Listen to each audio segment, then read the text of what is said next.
Ассалому алейкум, дӯстони азиз, хуш омадед ба шабакаи YouTube канали мо Школа-LE. Агар шумо дар канали мо аввалин бор бошед, тугмачаи подписатсияро пахш намоед. Агар шумо дар канали мо обуна шуда бошед, метавонед агар видео маъқул шавад, яъне дарси мо маъқул шавад, лайк монед.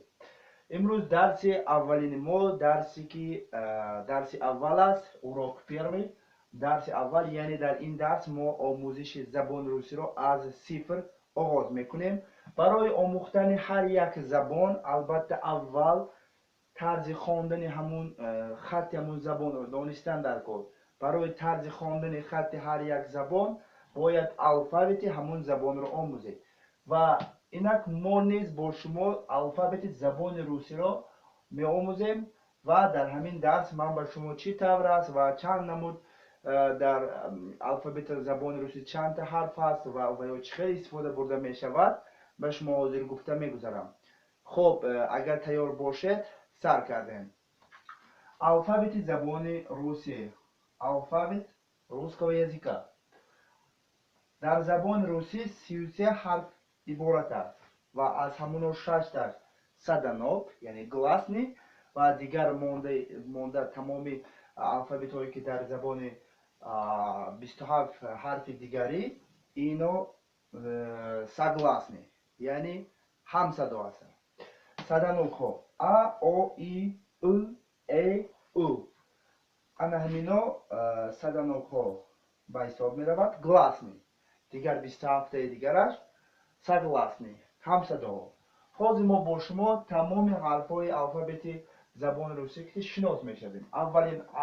Аввалин ҳарфе ки дар забони русӣ аст, чӣ тавре ки дар забони тоҷикӣ нест, ҳамхел ҳарфи а. Мисол ба алфавит мана. Алфавит. Алфавит. Б. Буква Б.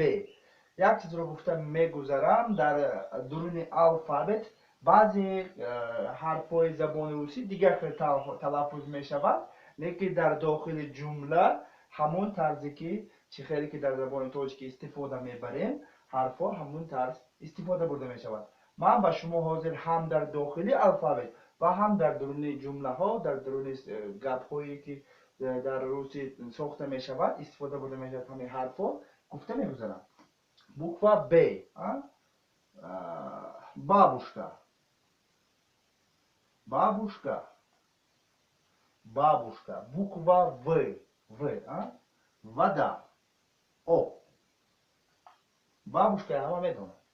Буква Г. Город. Город. Буква Д. Динозавр. Динозавр. Динозавр. Динозавр ин як намуди махлуқ аст, ҳама мефаҳмад. Буква Е. Буква Е. Еда. Еда е овқот. Буква Ё. Ёлка. Ёлка. Буква Ж. Жар. Жа. Хоб. Буква З. Зуб. Дандон. Зуб.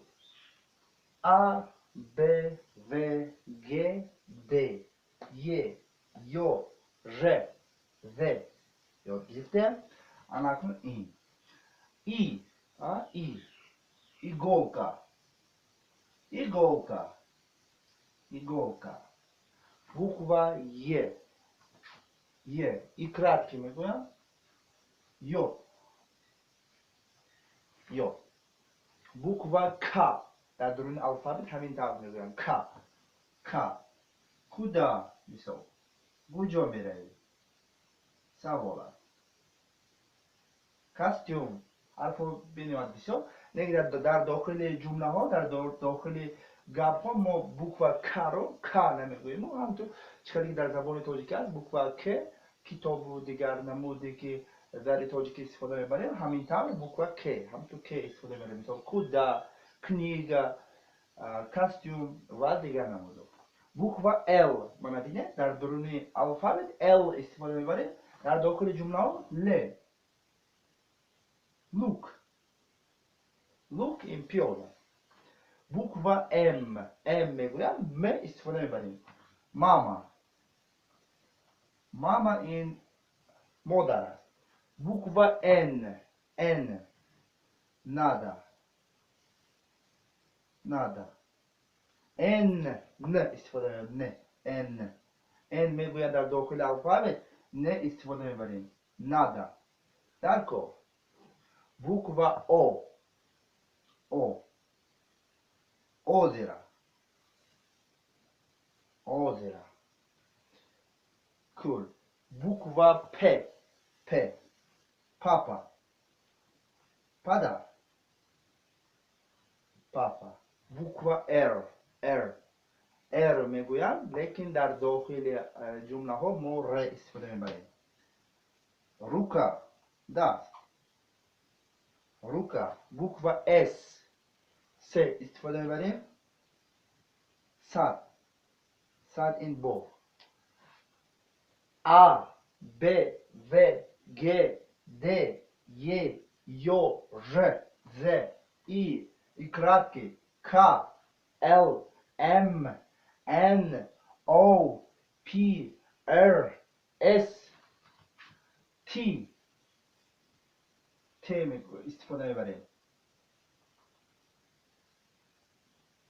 توم جلد میشه. جلد یکم کتاب است که توم первый, توم второй, توم. بوکوا урод. همه میدونن урод چیه. بوکوا اف میگویند در داخل الفابت. اف فانتان. بوکوا خ استفاده میبریم. خلیب نو. بوکوا سیرک. بوکوا چه خیلی که در زبان تاجیکی نیست. چاینیک. چاینکی که ما استفاده میبریم. بوکوا щедрый. بوکوا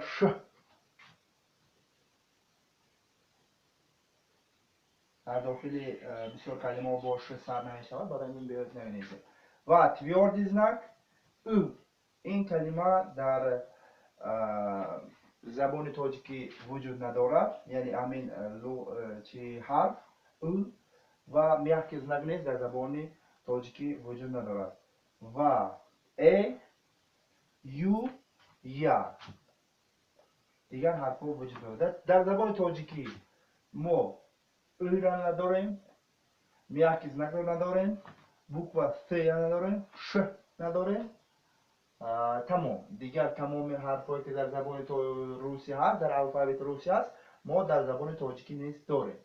بیایید حاضر تمام الفابت رو، یعنی من همین الفابت زبان روسی رو یک بار آخرین بار تکرار میکنیم و با همین درس رو به آخر میرسونیم. ا ب و گ د ی یو ژ ز ای ی کratki K استفاده میبریم. L M N O P R S T U F خ س چ ش تیوردی знак او میحکی знак یو یا. خب من همین بود الفابت زبان روسی. گفتم صدانک ها 6 تا. ا او ای او ای او ا او ای او. برای صدانک ها درس های دیگر نیز هست، وجود دارد. در درس های دیگر صدانک ها را آموختم میگذاریم مخصوص چی طور او در این میاشد و در ادارین ها در داخل جمله ها چه کلمه علیش می شود در ادارینش، یعنی آواز هاش. یعنی شما میدانید که در زبان روسی کلمه اگر آتش نوشته شود، آتش نوشته می شود، لیکن خواندن او آتش است. همین طور این را اداره نمیگویند، یعنی تغییریابی حرفا در داخل جمله ها. این را در درس های دیگر خدا خواهد آموخته میگذاریم. برای این شما حتما به کانال ما ابونه شوید و اگر درس معقول شده باشد و برای درس دویم را برآوردن، برای دستگیری، حتما تکمچه لایک را پخش نمایید، به کانال ما ابونه شوید. فکرهای خود را البته به کامنتاری نویسید. یگان مراجعت ها باشد اگر نمره تلگرامی ما در اپیسان ویدیو هست، با تمامی کانال های ما ابونه شده با ما شوید. خیر تا درس های دیگر در پناه خدا باشید. خیر.